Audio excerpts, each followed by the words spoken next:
Chad, man, I'm really into these. I'm really back into Pokemon, man. Yeah, man, the Poke fever is sweeping the nation. It's cool because it's like the original Pokemon, too. And it's like introducing the entire world to so many new people. Like people who were adults when Pokemon came out and paid it no attention are now getting introduced to it. It's pretty neat. Oh, yeah, I had a great encounter. It warmed my heart. This sounds like I made it up. Down the street, there's a stop in my neighborhood in front of an apartment building, and the old lady came out and asked me what was going on. And she, like, did not understand why all those kids were coming to her apartment all the time. She was a little freaked out. Spent 15 minutes explaining Pokemon to her. And she's like, oh, I've seen those things. That's great. You know what? I might download it. And then she was, like, super into it. Generations come together. That's wonderful, That's man. great, right? So she downloaded the app right there? I showed her how to download it. I was, like, helping her out a little bit. I mean, who knows if maybe she's an elite trainer now. Maybe she's, like, bloodthirsty and just pushing people off the street to get it. She's got gyms. Yeah. I keep walking down the main street of the little town I live in, and I go out at like midnight, 1 o'clock. When I can't sleep, I'll take a walk. It'll put me to bed, wear me out. And every night, like 1:30, there's so many people walking around. It's really crazy. I gotta say, if you're listening to this and you're in a more rural area, it may be harder to appreciate or something. But in these urban areas, it really feels like past, I'd say like 10 or 11, it just gets kind of shady. Yeah. Even in like nice areas of LA, you just kind of feel a little like, I'm going to watch my back a little bit You more. never know what could happen. Yeah. But now it's like you're looking actively for everyone, and everyone's all kind of like high-fiving each other on their way to Pokestops, and you just kind of feel it. Yeah. Last night, it was like 1:45 in the morning, and I passed the kid, and I was like, good evening. He's like, hey, man, any cool Pokemon down here? Because we were walking separate ways. Right. And I was like, nah, nothing really. And he goes, there's a Charmeleon by that Starbucks. Whoa. And I was like, whoa. He had gone by that point, but He lied to you. I appreciated. No, he was telling the truth. I definitely had that same thing where by the Arclight Theater in Hollywood, I was walking by on a late night hunt, and I saw a Charmander, and I got to tell 60 people that there was a Charmander down the street, and like I've never felt more appreciated and loved in years. Than when this group of people were like, "Oh man, that's awesome! This dude's great! Yeah, dude!" And like, He hooked us up. yeah, they all go and like catch and come back and like high five me. It was so great. That's wonderful. We should talk about stories, perhaps. Yeah, maybe we should talk. Maybe we should talk about stories. What if we talked about tales? If we talked about tales from a tavern. That was great. Thank you. That was very nice. I was in show choir. Today, shows. Today we are back at the Flickering Flame. I love this place. We have tales of two prompts. Lovers, submitted by Jeff Kent, and cartographers, submitted by Ryan Kolka. If you would like to submit or vote on prompts, visit patreon.com/TFTTpod. There's also a weekly game stream. I've been playing Diablo 2. I think I talked to you about this last time. It's real good. Well, you can never talk too much about Diablo. Have you played Diablo 2? I only played 3. I missed out on a lot of those old classic stuff. I gotta say, playing through Diablo 2, letting all the characters say all their dialogue, it is such a well-crafted story. It's so good. It's such a fun experience. And you got the cow level. I feel like the cow level was one of the last things of like early internet before everyone knew about it. You had your friend tell you about the cow level. Oh, yeah. Even I knew about it. I never had the game. Like, there's cows you can kill in there. Well, it started as a rumor in Diablo 1 because you could play Diablo 1 online, and everybody was like, guys, there's a secret cow level where you just fight the cows, because there was like animated cows you could walk by in Diablo 1 that you could not interact with. In StarCraft 1, I believe, one of the passwords was there is no cow level, because that's how big the rumor got. Right. And then in Diablo 2, they put in a secret cow level. Yeah, I think and it was a true secret. In StarCraft 3, I think there's like a cow or something on one meteorite, or maybe it's like a Tauran chieftain or something. It's some sort of like it doesn't count bovine anymore. Animal. It doesn't count anymore. It's fucking Howard the Duck at the end of the movie. Why is that not a Heroes of the Storm character? I didn't even play Heroes of the Storm. A cow? Like a demonic cow. It'll be one. Yeah. It'll be one, That'll happen definitely. at some point. But anyway, we're back at the Flickering Flame. I love this place. I'm getting a punch card at this point because I'm here so often. Yeah, you're here frequently, man. And the people are starting to recognize you. I know. However, it's Gnome Night, dude. Have you looked around? I've only been looking at eye level, and now I'm looking. Oh my God, they're all over the place. Yeah, little gnomes. Oh my God, I'm trying to be walking around, doing their thing. I see a man over there. He's got a fox companion who's got he's resting a mug of ale on his head for his friend. That's a real good fox, by the way. Yeah, he's totally cool. He's chill. He rides him. Also, yeah, these gnomes, like, that's like a big animal to them. That's a horse. Yeah, basically a giant horse. Is there anything I need to know in terms of like etiquette? Like, I'm trying not to stare because I feel like that's gonna be rude. They're jolly, friendly guys. You know, there's a little. You know, there's some by the name of like Scrawn. That guy. If you meet one, he's not gonna do anything bad to you, but he sucks. He stinks. Okay. Do not talk to Scrawn. Nobody likes him. You call him out when you see him because he's getting. I'll let you know. He's probably never coming in here because everybody knows him and nobody likes him. Because I'm not trying to be gnomist, but these guys look a lot alike. Gnomist. But there's a lot of. Well, I mean, you can't see them up close. They're very tiny. They're This is true. very, very small. I bet if I got to know them too, I'd really see the difference. No, yeah, for certain. I mean, it's all in the personality, but they are mostly jolly. They are mostly jolly people. But we would have two tails, but you had a scroll that was, I think, attacked by crows. Yeah, it was real weird because there's no like trees anywhere nearby. Like it was just kind of me walking down a desert road. Really excited for the story to share. Coming to the tavern. I was skipping. It's one of the characters from Wizard of Oz, but just by themselves. Yeah. But the weird thing was there was a crow in front of me in the street, like on the road, just staring at me. I think what I realize now is he was supposed to slow me down. Uh-huh. He was just like kind of staring at me. I was like, it was long, hold up. And then it gave the other crows enough time to just trying to swoop down. Pecked me real bad. They took my scroll. I'm pretty upset about it. Do you know why they did that, though? Because they saw the joy you were having? They did.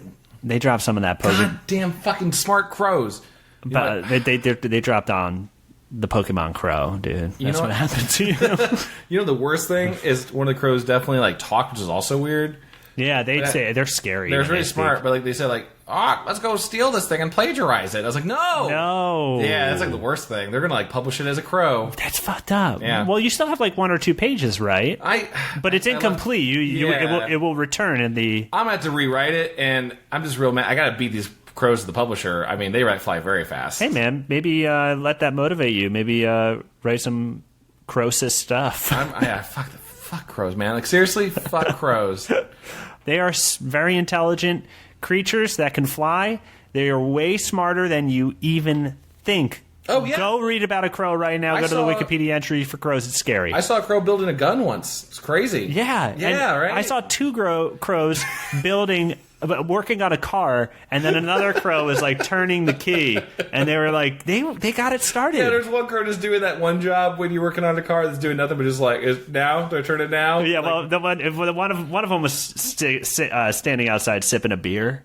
Oh, yeah. Yeah, he was like pecking out a beer. It's kind of helping. But, yeah. Well, maybe something that'll, massage my grief would be to hear your story, Dom. Oh, okay. Hey, man. Well, we can get right into it here, man. We got tales of lovers, tales of cartographers. And you may say, I don't know how those two prompts are going to go together. I actually thought it's too obvious because cartographers fuck. Like, yeah. They get wild. They do that whole thing at the bar where they're like, hey, let me show you a map, and they start tracing it all over, and next thing you realize, you don't realize it's a map, it's a drawing of them naked. Oh my god, yes, that's happened to me. You want to go there, and you're like, oh my god, and the next thing you know, they're inside you. Yes, and you, because you followed the map, and it wasn't a long trek. Those you got right man, there. They're fucking smooth. Well, hey man, I just got to say, let's get right into it. Let's get into my tale of lovers and cartographers. Let's do it! Go!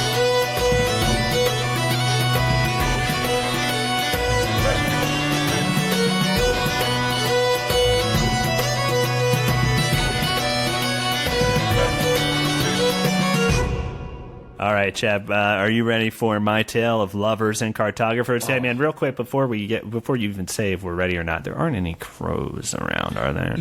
I set up a couple like sentries around the perimeter, so we'll probably be able to. You have like a dog companion, don't you? I do have a little dog companion. He's actually right here next to me. He's a little Archie Quantimus. Yeah, if you hear like a little clicking clacking, that's little Archie Quantimus right there. Yeah. Do we might need to put a photo up online at some point. I think so. You know what? We'll take a photo tonight. We'll put it out on the Twitter. Twitter.com/TFTTpod if you want to see it. Oh, we'll put it on the Facebook too. Yeah, the sad little dog. But anyway, let's get into it, man. This is called Wouldn't You Know. Wait, okay, how is it spelled? Woode. Yes, yeah, cool, it's a pun. Cool.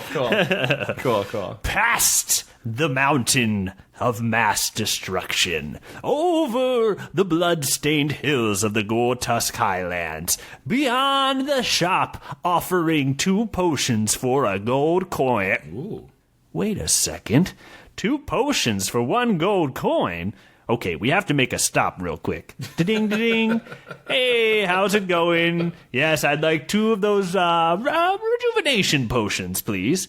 1 coin as advertised. Yes. Thank you. I would like a bag. Thank you. Da-ding, da-ding. You're just doing your errands. You know, I go in there all the time, but I can't tell if they recognize me. I don't want to just assume I'm a regular. You know, you kind of have to wait for them to acknowledge that. Right. I'm kind of just in a weird gray area, so I'm just going to be a little awkward each time I go in.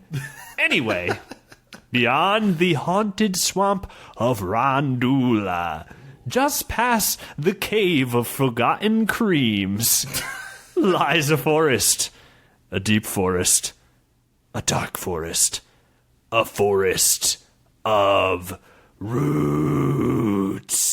Oh.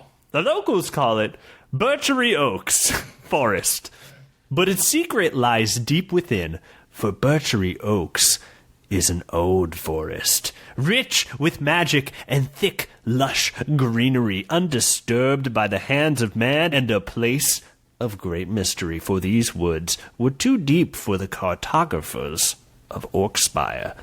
No, none dare venture into these woods known simply as the Deep Wood. Just on the edge of Birchery Oaks lay a quaint cabin, built by hand by its own inhabitant, Mirren Cleven, the dwarf woodcutter. Or woodsmith. She preferred woodsmith, but she had also made that up. The woodcutter supplied chopped wood for the nearby farms, towns, and even some city folk. Her work was regarded as the best, for it was finely chopped. No splinters when handling these logs. Mirren was a daughter of silver miners, who were both slain when a buck-wild griffin robbed the gold mine and ran them over with a minecart. Jesus. Sad. It was sad. I like your little commentary at the end. Mirren was rescued by good-hearted golden hawks who didn't want to have children of their own, but always wanted to adopt. They raised her until she was 4. Then they decided that they had enough of parenting in their relatively short lives, and they dropped her off to another good-hearted woodsman named Axe Joe. Okay. He taught Mirren everything he knew about the forest, trees, and woodcutting until he died by being run over by a minecart. Christ, that fucking minecart. Was it the same one? Maybe. God. It might have been. God, wait, was it just like a stray minecart just moving through the hills? It might have been the same one. He was still getting away, that goddamn griffin. Goddamn griffin. Mirren wore her brunette hair. We're just going to talk about her hair now. No, it's fine. That helps me paint a picture in my head. Mirren wore her brunette hair in what is known to you as a French braid. She donned a brown tunic that breathed easy in the heat and humidity during the summer, and when she chopped wood, she took that tunic off. Whoa. Yep, just tit out, chopping wood like a motherfucking That's a wood lot woman. Of swinging. Yeah. Ain't nobody around, might as well live naturally. You'd think there'd be a danger of, like, the axe hitting a boob, but I guess not. You have to be pretty careless to hit yourself in the boob. I with guess an that's axe. true. Yeah, that's true. Yeah. I mean, that's, in all honesty, clothes, just an invention of man. No, I mean, we should all be in a society where we don't. So is the law that requires you to wear clothes, okay? Yeah, you know what? Down with that law. Let's. Not everything that man made was good. On this warm summer morning, Mirren was preparing for a venture into Birchery Oaks. She loved the forest. It's where she spent most of her time, studying the trees, their bark, the assorted heights at which they grew. She also loved the animals and the traces they left about the forest, hidden among the many twigs, leaves, and fallen trees. It made her feel as if the whole forest were alive together. Mirren packed her bag thick and heavy, prepared to go deeper into Birchery Oaks than she had ever had before. And her body was prepared for it. Her back was serious after cutting all that wood. Yeah, I bet. Badass biceps, tricked out triceps, and dominating deltoids that would make your mama say, "Damn, boy, I gotta lift now." I definitely have had that thought. Then she would start bench pressing you, and if you complained, she would use you to chop wood. My mother did that to me. Yeah, she'd bench press you? Yeah, I let her bench press me. She threatened to chop wood with me. Jeez, that's a strong mom. Comes from a true place. Hey, right true. Right what you know. Right what you know, man. Dom knows some shirtless, muscular ladies. My mother did not do that part. Okay, I just want to clarify. I made that up. Fine, that's fine. At this point in her life, Mirren felt that she had taken in everything there was to know about the common woods of Birchery Oaks. The deep wood called to her, and she would cartographize that shit for all to see. Then, at the bottom of the map, she would write her name in all caps, Mirren Cleven, with 2 minecarts drawn next to it to symbolize the death of her parents. I don't know why she wanted to memorialize them that way, but whatever. 2 minecarts. So in her mind, it's 2 separate minecarts. Yeah, 2 separate ones. She might not know that's the same one. Could have been the same one. God, man. Who knows? Excuse me, piped a voice behind the dwarf. She turned to find the worried face of Wilden, a halfling whittler that lived in a cabin, also on the edge of the forest, just a few miles east. I see you're taking a lot into the wood with you today. You're not thinking of going into the deep wood, are you? You better believe it, you whittling bitch, said Mirren. On most days, she didn't talk to anyone, so her manners were kind of shot. Yeah. She also didn't have the time to debate this shit, and she knew that's what Wilden wanted. She pulled the belt tight on her bag and threw it over her shoulder. I just gotta know about them trees, she said with a look that was like, come on, you know I gotta get mine. She took a swig of wood ale from a wooden cup that she had carved herself, then threw it into her wooden sink. Wow. I don't know how that works. Seems like it would probably get warped or something, whatever, she had one. Yeah, I mean, like, plumbing, too. Would you just cut it out? Like... We're not 100% on the details. Yeah. But I think it would probably be just like kind of a well. That seems like a really like high-end thing that like fancy people would get and just have it replaced every week, like a wooden sink. Yeah, but yeah, rich people would do that. Yeah. Like a fine mahogany. Or people that are just crazy for wood. Crazy folk, too. Crazy for wood. Well, I mean... Well, I guess that is crazy folk. Anyway. Are you crazy? Wilden countered. My family's been living around these woods for as long as anyone can remember, and there's one rule we've always followed. Don't go into the deep wood. Do you even know what happens there? That's exactly why I'm going in, you piece of bitch. Wow, she is really aggressive. She kicked down her own door and marched off toward the forest. Wait! The halfling shouted. Mirren stopped. There's something you should hear.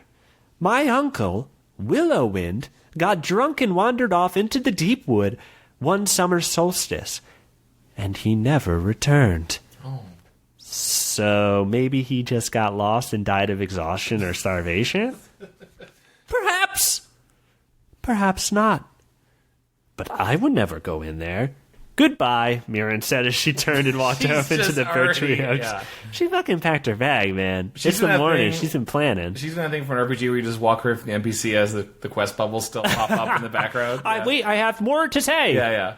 The sun lit the forest bright with afternoon shine when Mirren noticed that the bark of the trees surrounding her appeared darker than the ones she was familiar with. The branches of these trees grew into peculiar, twisted forms. The ground was bumpy with roots. Mirren concluded that she was, in fact, in the deep wood.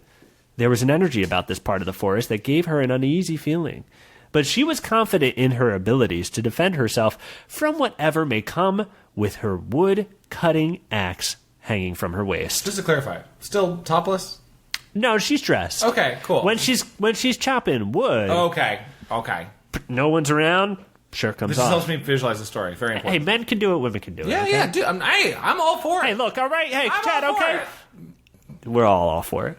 That's when the woodcutter noticed a creature off into the distance of the wood. It grew closer, closer, closer still until Mirren could make out what it was. A beaver. The beaver stopped just a few feet from the dwarf and stood on its hind legs. To Mirren's surprise, the beaver began to speak. Fellow woodcutter, do not be alarmed. Hear my words as I speak them. trees are good and taste good and make a great house. The beaver turned and waved its tail at Mirren, who was suddenly hit with a wave of exhaustion. She rubbed her tired eyes and yawned as she sat on the ground, soon laying. I am a magic beaver, and I can do a few magical things. I could open a bottle and sing a song if I wanted. The words trailed off in Mirren's mind as she closed her eyes and fell asleep. Mirren began to dream, and in her dream she could see the magical beaver still going on. And I could even appear in dreams. It sounds like a redundant power. But now I am bored and hungry. The beaver turned and ran off back into the dream woods. She watched as the beaver ran on and on for what seemed like hours with a Hitchcock zoom that just kept going. Ooh. Mirren awoke at dusk to a dark forest, with many crickets coming out for an early show. She blinked her eyes to focus as she noticed her bag was now at her feet, open and moving about. She stirred to lift herself when the bag stopped moving. Out of it peeked the bark-colored head of a woodland sprite, with a wood-like face and horns that seemed to be twigs. Wooden twigs! Ah, shit, she's awake, run! It shouted. Out of the bag ran several sprites carrying food, rope, tinder. One was carrying a potion of lotion that Mirren used to prevent her wood-cutting hands from cracking. From the Cream Mountains. From the cream caves. Came of creams. I'm finally going to have that smooth bark I've always wanted, it shouted. But most importantly, her map. She had cartographed during the boring parts of this story that were not written about. Thank you so much for keeping that out. Her way back home. Mirren gave chase. Her mountain-dwelling ancestors had blessed her with vision that allowed her to see through the night. She soon slowed her pace as she watched the sprites hop from branch to branch, ascending the wildest pine tree she had ever seen. It was massive. It was a massive old tree with tall branches that twisted and turned, enveloping this clearing of the deep wood in its many branches and needles, that which the full moon began to pierce through. This is really like a beautiful visual you're painting here, Dom. Oh, thank you. Yeah. You know, I like the woods. You're taking me away. I've been watching a lot of Bob Ross. Yeah, I can see that. It'll put you right at the back. I was going to say you're a real Thomas Kincaid right now with the Thomas story. Kincaid? Painter of light, Thomas Kincaid. She grabbed a low branch to follow the sprites. Do not touch me! A face hidden in the drippy bark came to life upon the trunk. It opened its wooden eyes, squinting to get a good look at the dwarf. Mirren stepped back, stunned. She had cut so many trees down before, but none of them had talked or had faces. What are you? Widow is my name, and what does it look like? Yes, tree ant, yes. The tree bellowed, creaking and cracking as it moved its crooked mouth. I don't understand. How did you come to be? Perhaps I was born from a magical seed. Or maybe I was once a man who was cursed into becoming a tree. I don't fucking know. I have been this way for some time. The old tree yawned as sap dripped from its eyes, sealing them shut as it closed them. Where's my map? Mirren demanded. Shut up, Widow shouted, slapping Mirren down with a swing of the low branch. These two personalities are not going to get along around, man. The dwarf picked herself up and drew her axe. Oh, hell nah, she said, as she began to go at the tree with her axe. No! I'm cutting fucking trees, I'm cutting fucking trees, I'm cutting fucking trees. Shirt off, tits out, fuck you, I'm fucking cutting trees. Sap sprayed all over as Mirren chopped the hell out of the old pine. Widow moaned in pain as black sap dripped from his mouth. A few woodland sprites hopped down from their hiding places to defend their home with sharp sticks, but each met their end with a swift cut of Mirren's axe. Jeez! Fuck off, eat shit, die slow, I'm fucking country. What is this song that I recognize somehow? I don't give a fuck, I never give a fuck, I'll never give a fuck. I'll see you in hell if I want to go to hell, and I just might. The blaze of relentless chops was over. Widow was still standing with the thin width of a once massive trunk. Mirren blew him a kiss before roundhouse kicking the tree over in a loud crash that echoed throughout the deep wood. Oh, hell nah, said a voice from the darkness. Mirren peered into the black forest and recognized the magic beaver from earlier. Oh. Now with long, black, stringy witch hair and black leather gloves that had Bad Baby written on the knuckles with 2 A's in bad. What? The beaver held out its arms and began to float into the air. You did not just cut down my husband. Wait.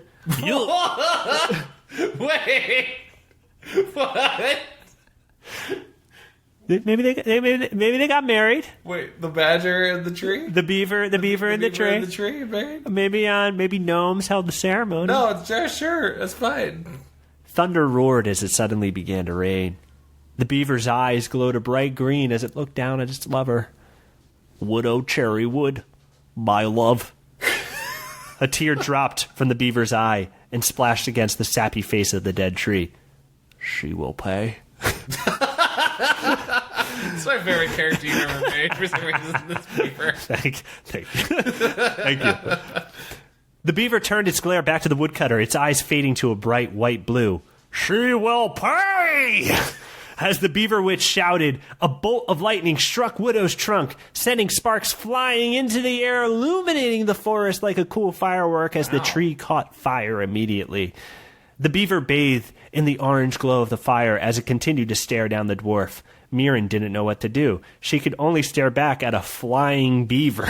Right, with like long hair now. Yes, with long hair and leather gloves.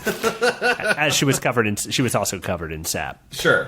The beaver clenched its tiny fist as a long, flaming branch broke off from Widow's trunk and floated up to where the beaver was levitating, dripping hot sap all over. This is the heaviest thing in the world, by the way. This, like, using your dead lover's body to... He would want it this way. Oh, of course. He would want it this way. It's just very brutal. Oh, yeah, it's sad. It's sad. It's sad. You fucking piece of shit! The branch flew right at Mirren's face as her wood-cutting instincts kicked in. She didn't need to draw her axe. No! It was still in her hands, her sap-covered hands. Motherfucking slice! Shouted Mirren as the axe's edge cut through the burning branch, setting two pieces that flew beside her. Oh, so cool. The beaver witch hurled another branch at her, and another. But man... this was Mirren's game. She cut the first into two like the last, but the second she turned her axe to the blunt side and used her incredible deltoids to smack the branch back at the witch, flying through the night. The beaver witch just dodged it as the flames burnt some of her witch hair. Its eyes faded to a bright orange glow. Ashes to ashes, it said as it seemed to control the flames from the discarded branches. It raised its hands as the fire grew higher. Splinters to splinters. The forest began to catch fire all around the dwarf, despite the heavy rain, because that was magic fire that the beaver was controlling. Yeah. Ah, shit! Mirren yelled as she retreated from the flames. A trail blazed across the clearing, cutting off each path that the dwarf tried. She was now cornered. Not knowing where to go, she stepped backward into a dead tree that had not caught fire. Mirren felt something, a hand, on her shoulder. She turned and swung at it, lobbing off the grayed bone hand of a skeleton that was suspended by a branch growing right through its ribcage. Jesus! What the? Mirren gave the skeleton a closer look. It was small in size, smaller than herself, and around its neck, dangling from an old frayed string, was a tag that read, Happy Summer Solstice. What? My name is Willow Wind Sagcheek. Holy fuck! What? Yeah, this is the spirit of the dead tree? No, dude. That Willow Wind was Wilden's uncle, dude, who got lost. Oh my God, you're right. Oh my God. Mirren stepped away from the tree as she saw its many branches were littered with skeletons, the smell of death suddenly present. The branches reached out and twisted around the dwarf when all together the skeletons chattered. Welcome to the deep wood! The night faded from Mirren's eyes as she lost consciousness. The next morning, Mirren felt something prodding her shoulder. She opened her eyes, and in a haze she could see someone standing over her. She blinked into focus the soft face of Wilden, the halfling whittler. What? You're alive, he said, astonished, holding a prodding stick that he had whittled from a prodding stick of non-halfling size. Huh? Replied the dwarf. She looked about the clearing. No sign of fire, no sign of the beaver witch. And in the center, there stood a great old pine tree, but no face present on its trunk. Late last night, I got worried and went to go check on your cabin, and when you weren't inside, I headed into the forest to find you, said Wilden. What a good friend. A moment passed before Mirren finally replied, Thank you. Still trying to put together what exactly had happened. She picked herself up off the ground when she noticed her wood-cutting axe was still in her hands, bound to it by sap. Oh my God, it was real. I love you, said Wilton.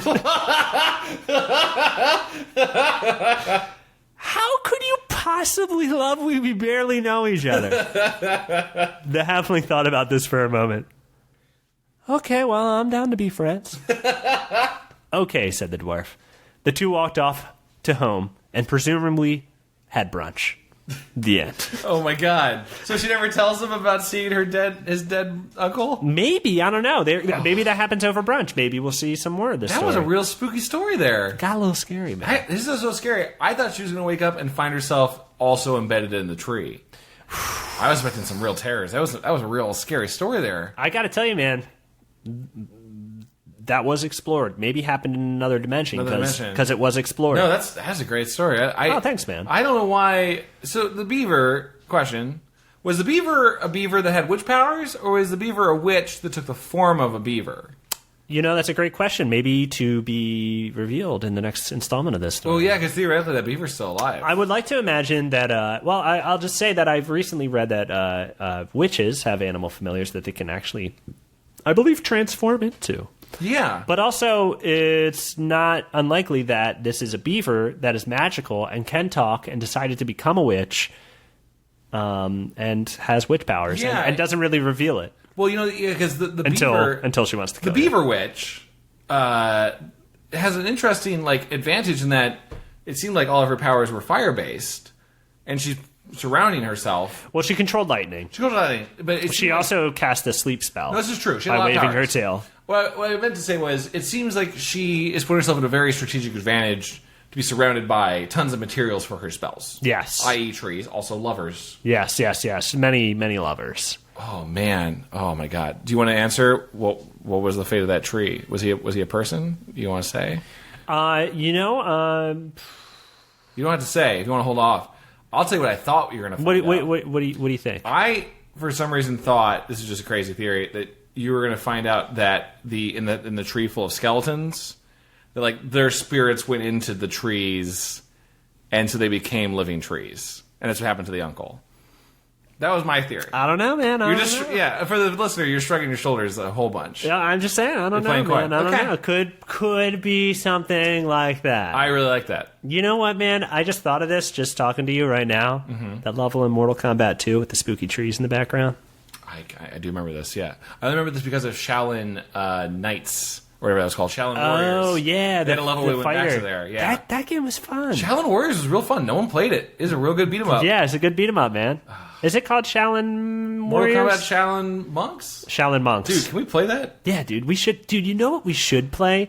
Is Legends of Norath. What is Legends or Champions of Norath. Wait, that sounds familiar. It's a dungeon crawler, much like the Baldur's Gate game that came out on PS2. Yeah. Did you play the Baldur's Gate game on PS2? No, we didn't. We also never played... Oh my god, it's so good. We also never played the new Gauntlet we were going to play, man. Oh, well, you have it on your PS4, right? We were supposed to play it. Yeah, we should play it. Oh, I remember Champions of Norath. I worked at a video game store and I saw this all the time. Dude, that game is good. That game is good. Really? Yeah, they made a sequel that I was not so much into, but it's supposed to be good. It's doing that classic thing from fantasy games of the 90s, early 2000s where you have a magic girl with big old boobs. Oh, yeah, dude. That's just that's the standard of EverQuest. Yeah, just like a fantasy warrior girl, leather top, just like, caught in a spider web. Oh, that's no always good. A damsel in distress, just like, oh no, if only someone could save my titties. Save me, save my titties, but not the spider lizard man. He's gonna come and get me. I don't like the spider lizard man. He's just gonna kill me. He's not even trying to kiss me. That's what I always thought of the cover of EverQuest. They always had that lizard guy next to her. It's like, maybe he's coming to save her. Oh yeah, dude. What is it? Ruins of Kunark, I believe. Yeah. I was like, maybe he's coming. Maybe he's coming to help out. First expansion, dude. That was a legit expansion. All the time. Did you know that girl? The artist. Oh gosh, I can't remember his name. Yes, I loved her. The artist who did those covers, he's an awesome artist. He's since passed, unfortunately. But the woman he drew for the covers was just something that created for From the his EverQuest mind. world. Maybe from reference, maybe not. I don't know. But I think somebody's grandma was like walking through Walmart and she saw that box and was like, that looks like my granddaughter. So like she told her granddaughter and she was like, yeah, it does look like me. And then they sent a letter to Sony Online Entertainment and they were like, you do look like her. Come be the mascot for EverQuest. What? And then she would come and she would be at all the events. You give her like a costume or something? Yeah, they did BlizzCon before BlizzCon did BlizzCon. That's crazy. It's also because she probably had no interest in the game. I'm sure she got into it. You know, the newest example that I can ever think of, and I don't know how much was true, was because Ken Levine and BioShock always talked about, was that there was one cosplay girl who was doing early cosplay for Elizabeth from BioShock Infinite. And apparently they just like loved her cosplay so much they like gave her the job of being the official model, but also apparently like changed the model and the art a little bit to be more like her. Like it's just like Oh, that's cool. Is that what you make this look like? Yeah, kind of thing. Oh, super neat. Yeah. So great hey for man, that girl. I like stuff like that. That's awesome. Dude. That's That's very good cool. Stories, man. That's awesome, man. Hey man, Legends of Woodcutters, man. Legends of Woodcutters. I thought you did a lot with that story. Thanks, man. Hey, Yeah. thanks. It was a lot of setup to get to. No, but it built a rich world. hey man, I had to stop and get those rejuvenation potions. Oh, you gotta get those. I mean, 2 for Do you 1. think that deal's still around?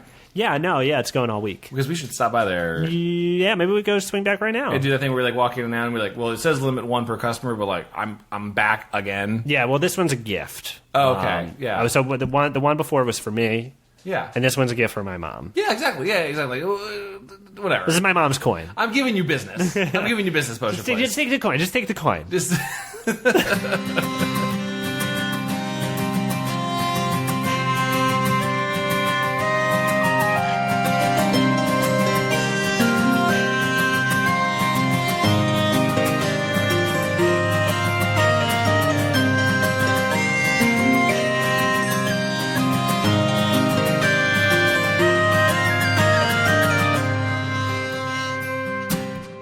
Hey Chad, I remember I just remember this episode of Home Improvement. Oh my god. Oh. We're doing this? Do you remember this? Yeah. Do you remember this episode? Well, refresh my memory. I've seen a lot of Home Improvement. Tim is Tim. You know Tim. He likes to give things more power. Yeah, I mean his main thing was supercharging. Yeah, he would go too far Yes. with his obsession with And the chores, audience would laugh. and we would laugh and laugh. But there was one episode that only aired once, but it was he was out back and Okay. he was cutting his lawn, and he had his seeded lawnmower that he had given more power because he was like, I'm gonna really cut this lawn. Yeah, but and I gotta say the weird thing was like he normally just supercharges the engine. Yeah, so you do remember this episode though? Yeah, the weird one was because he normally just supercharges it and makes him go fast. Yeah. This one was like he added 10 blades to it. Yeah, no, he added more blades. So it was like this weird, like all these metal, like Dr. Octopus arms, kind of just like mowing the yard. Yeah, he said he wanted to give the yard a Marine's haircut. That's right. That's what he said, right? I think that's what he said. Yeah. And so he's out back, and he's like, it's going fine, but he did put a big lever in there to give it more power, which made it cut faster. You're right. And Very dangerous. He was like, more power. And he pulled it, and it just went flying. It like shot through the fence, Oh, yeah. through Wilson's yard, into Wilson's house, and it cut up Wilson's legs. Yeah, that was crazy. I can't believe they did that, by the way, too, because it's like, it was also funny because the whole time that Wilson's like bleeding out in his family room, which is also great because you get to see inside Wilson's house, the whole time they're still blocking his face. Yeah. He was reading Time magazine. Time magazine, so he's just like, oh no, Oh, Tim. why'd you do that, Tim? I told you. But he's like, they're still finding comedic ways to like cover his face while he's just bleeding out of his leg stump. Well, what's funny is that Tim goes around the room to stop the bleeding. He's looking for something to stop the That's bleeding. right, yeah. But he keeps finding some of Wilson's exotic items. Oh yeah, it's and like fancy pillows. Yeah, and like a painting of an elephant or like some like thing from Africa, and he keeps picking up things and going, Ooh. and like and Wilson's like, please, Tim, please, and he's like, and he just keeps doing that. Well, also the thing too is he's not just holding him up. he then applies all of them to the blood stump, so like he's ruining all of them. Yeah, everything gets bled on. Also, by the way, minor detail, they never really delved too far into it, but I thought it was interesting also to reveal that Wilson was a big game hunter. Yeah, like a lot of like kind of questionably weird, like there was a full rhino, like a full stuffed rhino, very illegal. Well, the weirdest part of this episode is when Tim opens up a secret door. There is a human of Mark.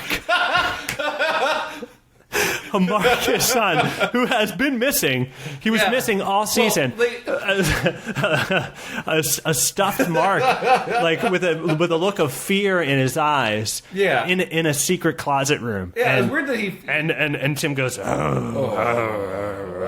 doesn't like it. And then Wilson's like, what if we call this a draw? They're like, and Tim stops talking at that point. He only responds in grunts. He's like, oh. Well, this is a fundamental part for the series because I don't think a lot of people not seeing an episode don't understand why the series went downhill, and also at the same time very artsy and crazy. Tim never said a word for the rest of the series. No, he doesn't say a word. Yeah, I would say the discovery of his son's stuffed body changed Tim forever. Yeah, it shook him. Yeah, it shook him, and just always like it'd be like things like, Tim, come to bed, and Tim never tells his wife about any of this. Well, that's the thing. Yeah, because like it's super traumatic, and he never says anything. Mm-hmm.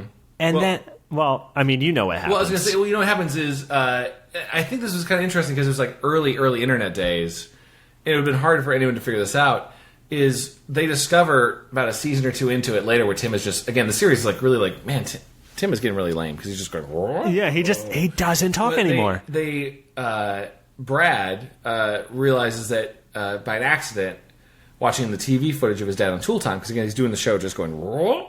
And people love it. Tool Time's doing better than anyone has ever seen. But Brad realizes if you slow down the grunts to a super slow speed, you're hearing a real message, like I have been paid, just like that kind of thing. It was really fascinating that they did that because it's a really artsy thing. Yeah, it was weird that he was like, I have been alone my whole life. Yeah. Like, even though he had kids and a wife, like, all this is coming out as, is it Brad who's doing it? He's slowing it down. He's playing it back and slowing it down. And tears are just coming down his face. He's not talking at all. Yeah. And Jill, at this point, has left Tim. She was like, I don't know why you're not talking. I don't know why Wilson died. I don't know where our son Mark is. I'm leaving you, Tim. Because Tim just like cries, grunts the whole time. Yeah, it's a 2-hour special. It's a long time. Also, like Jill leaves in the first 5 minutes. It's crazy they did this. First 5 minutes she leaves, and then it's just Tim sobbing in his bed for like the other hour and 55 minutes. Yeah, he's going, no commercial breaks either. Just like nonstop. You see the part where he runs out of tears, and it's just like that whimpers and sads, and oh my god. Well, his head is just in a pillow. Yeah. And then he turns to his side, and his head is just staring. He's not crying anymore, but you can feel that his heart is black. He's just empty. You know, you're almost giving over the most important detail, too. When Brad discovers this, you think, like, this is going to change everything. He's going to tell his mom and bring his mom back. And, everything's going to get back to normal. But then the camera does... They've never done this because it's a 3-camera show. It turns out like a 1-camera show, and it flips behind Brad, and you see Wilson's there. And he's in the house. Oh, my God. And he's like, you can never know. You can never know, Brad. You can never know, Brad. And he kills Brad. Stuffs him live. He stuffs him live first, which is like not how you do it. They show the whole thing. Like, again, ABC, Disney, before Disney owned them, so maybe it was a little more questionable, but crazy that they did it. They like one episode a year, they were like, all right, artistic license, go crazy. And this is what they would do because this is what was in the heart of the writers of Home Improvement. It was always funny because it'd be like an ad like that, and then like an ad for like ABC Saturday mornings with Bump of the Night would come on. And Saturday morning. Was that the one thing? Saturday morning. And then they'd cut back to, from the commercial break, to just Brad having like things stuffed down his throat as he's stuffed with like asbestos and whatever you stuff animals with. I think, well, like, that's the thing. Wilson, as knowledgeable as he is, he didn't know how to do that. So he was just winging it. Well, you know, this is the thing up for a lot of debate between Home Improvement scholars. Did Wilson not know, or did Wilson prefer it that way? And I think judging by the stuffed Mark in the hidden closet, and the massive erection he had the whole time. I really enjoyed it. That's okay. So that's something I would say that's where the writers went too far. That's where the writers went too far. Yeah. I was like, listen, don't sexualize this. And then the end of the episode is just an exterior shot for 10 minutes as the sun goes down. Yeah. Oh, it's just like the house. Yeah. I mean, the house was empty at that point too. I don't know who paid the bills. Because Jill moved out. I guess Tim's still alive. Yeah, right? Yeah, Tim was still alive, so he's just crying in his room. Yeah, he's still alive. Yeah, well, I mean, barely. Yeah, I mean, I don't call that alive. Yeah. Oh my god, what an amazing like couple episodes of Home Improvement. Yeah, and then it just went back to normal. Yeah. People never talk about it though because they never saw it. It only aired once. It was a one-time special. It only aired once. It was great. I wish we had TiVo back then. Yeah, I wish we did, man. Now it's lost. If you watch some of the if you cut up some of the other episodes and you like reverse the footage and layer it, you can see the scene where Wilson kills Mark. It's in the background. It's in the background. It's behind all the windows. Like you're too busy watching Tim like add extra like engines to a car, but you're just seeing Mark like you see foot. It's really horrifying. Well, like Mark's out back, he's playing catch with Brad. Yeah. And like, why did Brad see it? It's weird that Brad didn't see it. Brad didn't. Yeah, Brad didn't see it because he's fucking stupid. He was like a jack. He was like, football, girls, and just hands burst through the fence, grab Mark, and pull him through. Again, really weird that Brad didn't see it because that back door was 5 feet wide. And it was loud because Mark was screaming and Wilson was laughing. There was like 2 minutes of like restraining Mark, like a long time. I don't know why Brad didn't see it. It's really like Brad really fucked up on that. Really. Somebody said that actually why he died later was he was a bad brother and didn't look out for his younger brother, so he also had to pay a heavy price. Yeah, well, that's another episode. Yeah, well, I mean, I would say it's another episode of the horror that is the life of living with a television dad. So, if you're wondering what that is, don't explain it. It's just a real thing that happened, and we're back at the tavern. And what do you say, man? I say we had a good time today. Like, we played that game on the podcast. Why not? Why not? It's really fun. We're sitting here at the tavern having a beer, and the gnomes are just doing their thing. The fox is dancing on the table now. The fox dancing. My favorite thing is the gnomes, it might be a mockery of sorts, have now proceeded to stand all on top of each other in the shape of a normal-sized human and are like arm wrestling another guy. Yeah. Like they're all like cooperating and they're like taking down a guy. They're doing real good. I didn't think they would, but I guess they're like super strong. Yeah, well, they are. They I believe gnomes have 7 times the strength of men, although they are small in size. I do recall, but theoretically, if they compound them all into one giant mass, yeah, it makes sense. Makes sense to me. It's a real dangerous gnome. Well, hey, man, I had a wonderful time here at the Flickering Flame, man. It was great to see you again. It was great to, experience a little thrill, whether it be a tale of fantasy or a tale of horror. It was nice. It was real nice. And, I don't know, man, anything going on? We got Goosebuds. We're going to Horrorland Horrorland's up next soon. I think to me, the best book in the franchise that I remember. I can't wait to read it. Very excited. What was the one that we called the best book in terms of scary? Oh, fuck. Because there was one that was actually pretty frightening. Was that Camp Nightmare? Because there were things out in the woods? No. Camp Nightmare. No. Kids died in that one at least. Kids got taken away. That was scary. Yeah. Was that Camp Nightmare or... I don't think it was called Camp Nightmare. Nightmare's the one where, spoilers, they're all on an alien planet. Oh, yeah. Yeah. That's a good one. That is a good one. That's at least weird. That was the best one we had. We got Horrorland coming up. I'm very excited. We still got to find a way, by the way, to play the full motion video DreamWorks game that I loved as a kid, where you go back to Horrorland and Jeff Goldblum plays Dracula. It's so good. Jeff Goldblum, or is it... Are you sure it's Jeff Goldblum? Jeff Goldblum. I know without a shadow of a doubt that it's Jeff Goldblum. Oh, wow. Okay, yeah. You know what? I was thinking of who plays Frankenfurter, Dr. Frankenfurter, also Gene Wilder? Clue. I can't think of the name. It. Yeah, It himself, yeah. What's his name?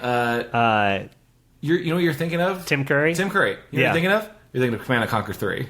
Command & Conquer 3, yeah. He's like Tim the Russian Curry. premier. Yeah. Oh, Tim Curry's awesome. I also got to play Command & Conquer. I was thinking of him from The Worst Witch, where he sings Anything Can Happen on Halloween. I wish he had done that in... If you haven't seen Anything Can Happen on Halloween, go and just search that on YouTube and enjoy that wonderful little song. Oh, I'm going to do that. But we're really excited. Yeah, go, if you haven't, go listen to Goosebuds. Check out Goosebuds. Check it out. A new episode coming up soon.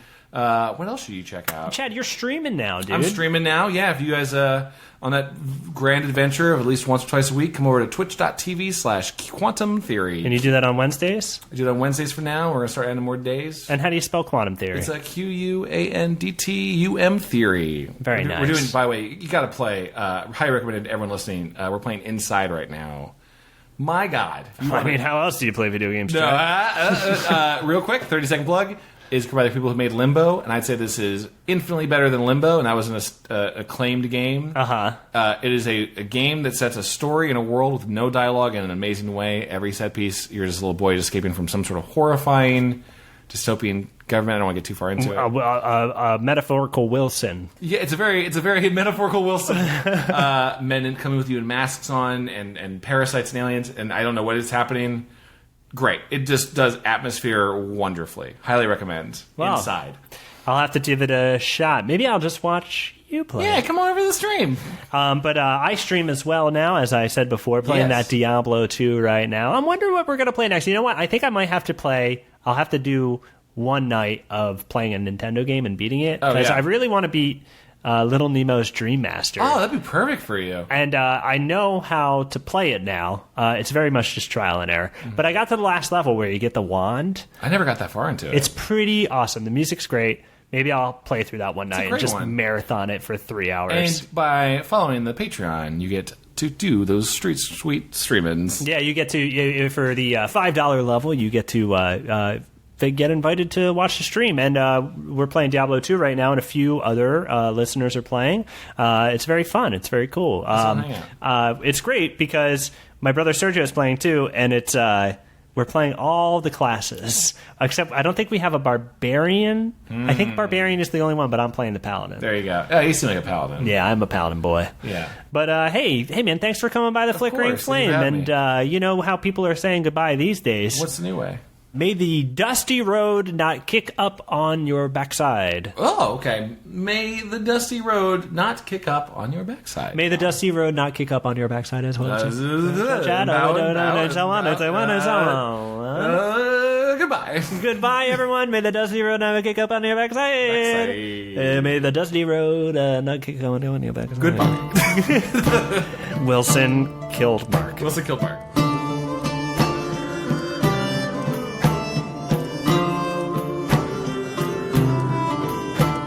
Theme music was provided by Ian Bennett. You can check out more of his work at ianbennettmusic.com. Interstitial and end themes were created by Toursland. You can listen to more of his work at soundcloud.com/Toursland. Podcast artwork was provided by Ryan Jampole. And I would like to thank the following Patreon supporters who helped make this show possible. Thank you to Vic Kazuski, Coyd Greywolf Perry, Brock Mizikow, Joe Scott, Jonas Blotterman, Benjamin, thank you Tim Jennings, David Sandoval, Keith Robinson, Thomas, The Slinky Knight, John Luke, Cody Cloninger, Leo Catlett, thank you to Justin Weiss, Russell Kasberg, JT Radzai, thank you to Hannah Diaz, Johnny Sousa, Jacob Livingston, Derek Dalton, thank you Brian Wood, Michael Hassall, Jeff Warbrick, thank you Luke Axelrod, Ethan Obama, thank you to William 410, Michael Vazatka, thank you to Robert Moon, Jackson Bowden, Stephen Kuwabara, Jess Kuby, and Joachim Sandberg himself. Guys, go check out his music. SoundCloud.com/Toursland, TORZELAN. You can become a Patreon supporter by going to patreon.com/TFTTpod. Thanks for listening. We'll see you next time. Bye-bye.